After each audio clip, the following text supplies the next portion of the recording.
Well, he was discovered via YouTube at the age of just 13. He's gone on to become one of the most successful and well-known men on the planet. Forbes magazine named him as one of the world's most powerful celebrities You don't in gotta the world. talk me up like that, In dude. 2011, You don't gotta talk me up. In 2011, 2012, He's a human being. and He weighs 2013. 140 pounds. He has more Twitter followers than the entire population of Canada. He's sold millions upon millions of albums. He's an actor, has 4 fragrances to his name. He's won 7 American Music Awards, 12 Billboard Music Awards, 12 MTV European Music Awards, 2 Grammy nominations. Put simply, what Justin Bieber hasn't done is only because he hasn't thought to do it yet. It is a pleasure and a privilege to speak with Justin Bieber. Oh man, thank you so much. Well, thank you. I've got to say, I'm probably your only 48-year-old male Belieber fan here. Thanks, dude. No, seriously, you know what? A number of years ago, one of my daughters, Isabella, who's here, she said, "Dad, you got to watch this DVD, Never Say Never." And I said, "Oh yeah, okay, I'll look at it." And I saw you playing the drums as a little fella. Yeah.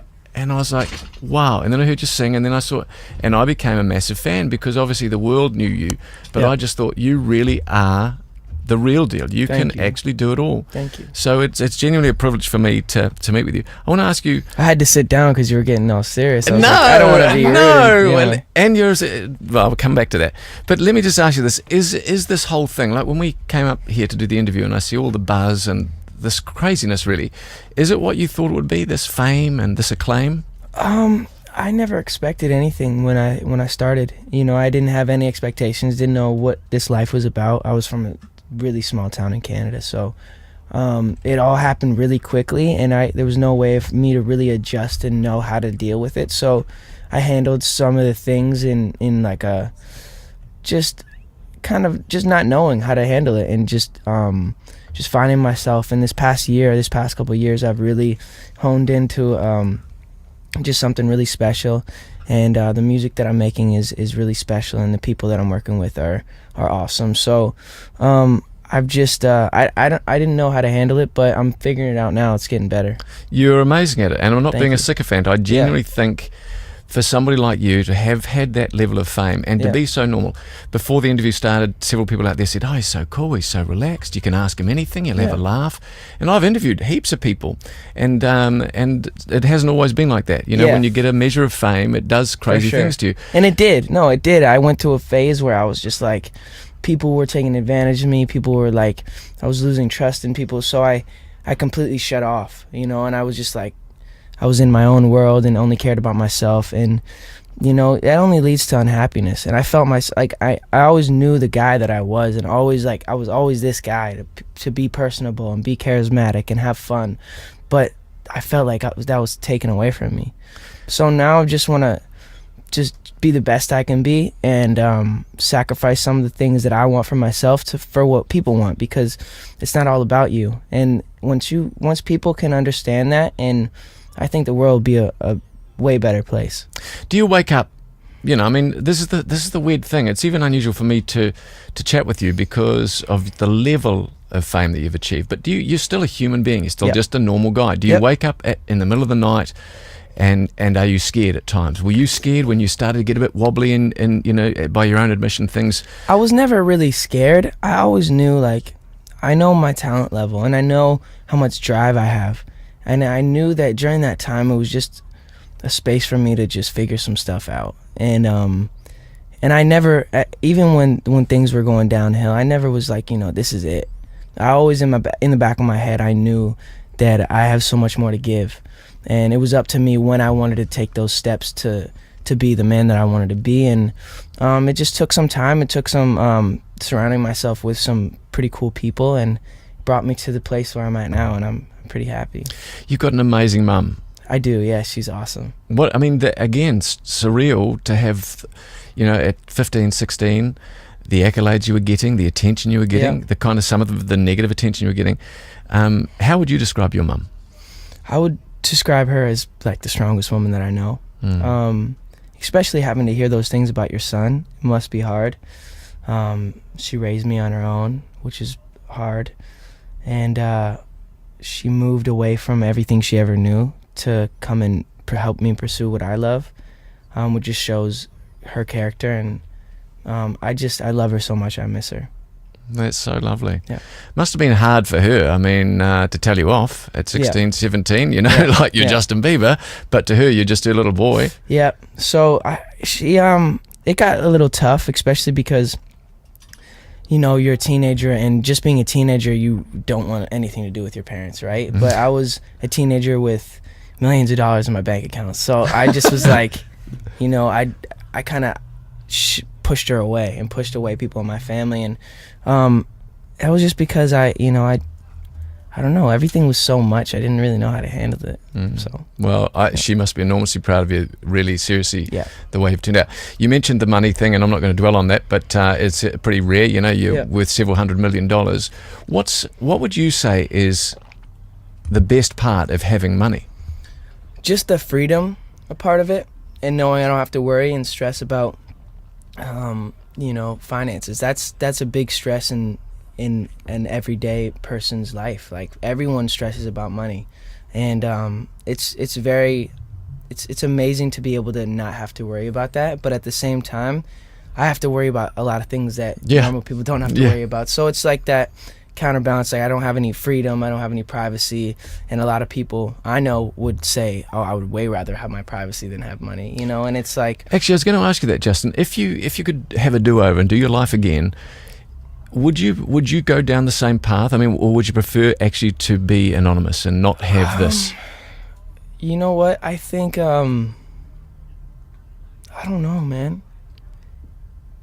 I love what I do, and I love it's challenging, it's tough at times, but I feel like God put me in this position for a reason, and he chose me for a reason, because he knew that I could handle it. So, and that's always what my mom always told me, like, God wouldn't give you anything you can't handle. So I just try to think about that when things get tough.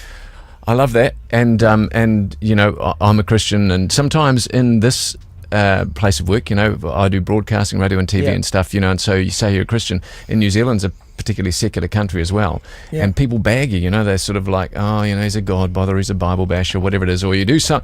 I read a quote once I thought was brilliant. It said, Christians are damned on only two occasions: one, when they practice what they preach, and two, when they don't. You know, which is pretty much all the time. Do you feel it's dangerous? Have you ever felt like, you know, by honoring God and even saying that, people roll their eyes and go, here he goes again? I think that, I think God, I think Jesus is a touchy subject as well. And I think I don't know, it's crazy because of how much the world is opened up to other stuff in the world, and how closed-minded they are about that. And I think that whatever you believe, you should be able to share that and not feel condemned, or not feel like people are judging you for that. And that's just what I believe, and I'm never the person to throw it in people's face. I'm never the person to be like, hey, you should do this, or you should be this, because I think everyone's on their own journey. But for me, I just that's what I believe. Perfect. So, I love that. Do you get to a level that you're at where you're immune to criticism, or does it hurt still? I'm not immune. Certain things don't bother me anymore, just because I've heard them so many times. It's just like, hearing it again is nothing new. But there's certain things that I'm like, guys, like, why would you? I don't know. I still get sensitive about I loved watching you on the MTV Awards. You know, you sung and you danced. I mean, incredible, and it was absolutely incredible. And of course, everybody's, you know, talked about you dissolving into tears at the end of it. But I don't know you from a bar of soap, would never claim that. But I could see straight away it still means a lot to you to have that reaction from your peers. Meant the world to you. For sure. And a lot of people were thinking, like, was that real? Was that a publicity stunt? And it was genuine. It was a moment for me that was so special, to get that recognition from the people again, to get that recognition from my peers, and to know that all of the work that I've been doing for the past few years is working out for the best. So it's been a good year for me, for sure. I love it. Okay, a couple more quick questions. You got plenty of tattoos now. Yep. What's your favorite tattoo on your body? My favorite tattoo on my body, I'd have to go with, I really like this cross on my chest here. Oh yeah, wow. This cross is really sweet. And then I have... I put that down. My daughter's in the room. This eye is my mom's eye. So... That's beautiful. That's really cool. And then she can see me. No, she can't. Oh. Right? I don't know. Keep the arm bent. Yeah. We're with Justin Bieber. It's a fascinating chat and a fascinating, lovely, lovely man. We're back in a moment, but right now this is Justin Bieber. What do you mean at More? This is More FM. Justin Bieber, what do you mean? And he's in the studio with us. Amazing guy. I'm loving this. Loving this very, very much. Justin, so much has been said about you. I'm just wondering if I can flick through a couple of rumors and you just go true or false, All right. or tell me to naff off. All Okay. right. Okay. Is it stuff that we want to bring back up though? Yeah, this is it's good. It's good rumors. All right, cool. That you and Will Smith are best buddies, and he's your mentor, and you speak to him once a week. I did for a period, and kind of stopped. Still love the guy and stuff, but we just like, he's doing his thing, I'm doing my thing, but he's still an awesome guy. I really look up to him. Brilliant. Your haircuts cost $750 a time. No. Okay, just checking. You're sponsored by Calvin Klein, and you never wear the same underpants twice. That's true. Get out. That's true. Give me your old ones. All right. One of your good friends betrayed you by selling a personal photograph. I won't go into the photo, but they sold it for $40,000. I don't know if that's true or not. I don't think it is. I hope not. You have Kim Kardashian on speed dial. No, I don't. You have a crush on Beyonce. I do. Good. Yeah. You saw me on Dancing with the Stars, and you were delighted when I won it. Yes. Yeah, that's true. Thank you, mate. That's true. You speak fluent French? Not fluent, but I speak pretty well. I can understand, and I can speak broken. Could you say anything to me in French? Je peux parler en français. Qu'est-ce que tu fais aujourd'hui? Good enough. Gee, I'm a guy, and I nearly fell for you there. And if you weren't a singer, you would be an architect. True or false? I would be a what? An architect. That's what I read somewhere. Yeah. When I was really young, I really liked that stuff, and my dad builds houses and stuff, so I wanted to design the houses and design the buildings and stuff. Cool. Like, we've only got another couple of minutes. Yes, so just very quickly, is there a person in the world that you haven't met yet that if I said to you, you could spend an hour with this person, who would you choose? Ooh. Probably like... an hour with... Dead or alive, or what? No, alive. I don't know. Let me take a second here. No, good, take your time. Jim Carrey. Really? Mm-hmm. That's surprising. And has the whole journey for you, the Justin Bieber journey, has it been worth it? I mean, you only know Justin Bieber, it's who you are, but has it been worth it? It has been worth it, yeah. I mean, through it all, I've figured out myself, and I think that if I was back home, who knows what trouble I would have been in, and and how, I don't know if I would have got out the same. I've always been a little bit of a troublemaker. And what would you like people to say about you? I just want them to appreciate my heart and appreciate I'm just genuine, and I've always been genuine. Even when I was, going through it, I stayed true to what I believed, and sometimes it got me in trouble, but I'm always the same guy.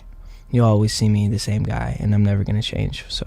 And you know what? I really believe that. Justin Bieber, thank you very much for your time. I've thoroughly enjoyed every second of it. Thank you. That is Justin Bieber with Sean Gary. This is More FM.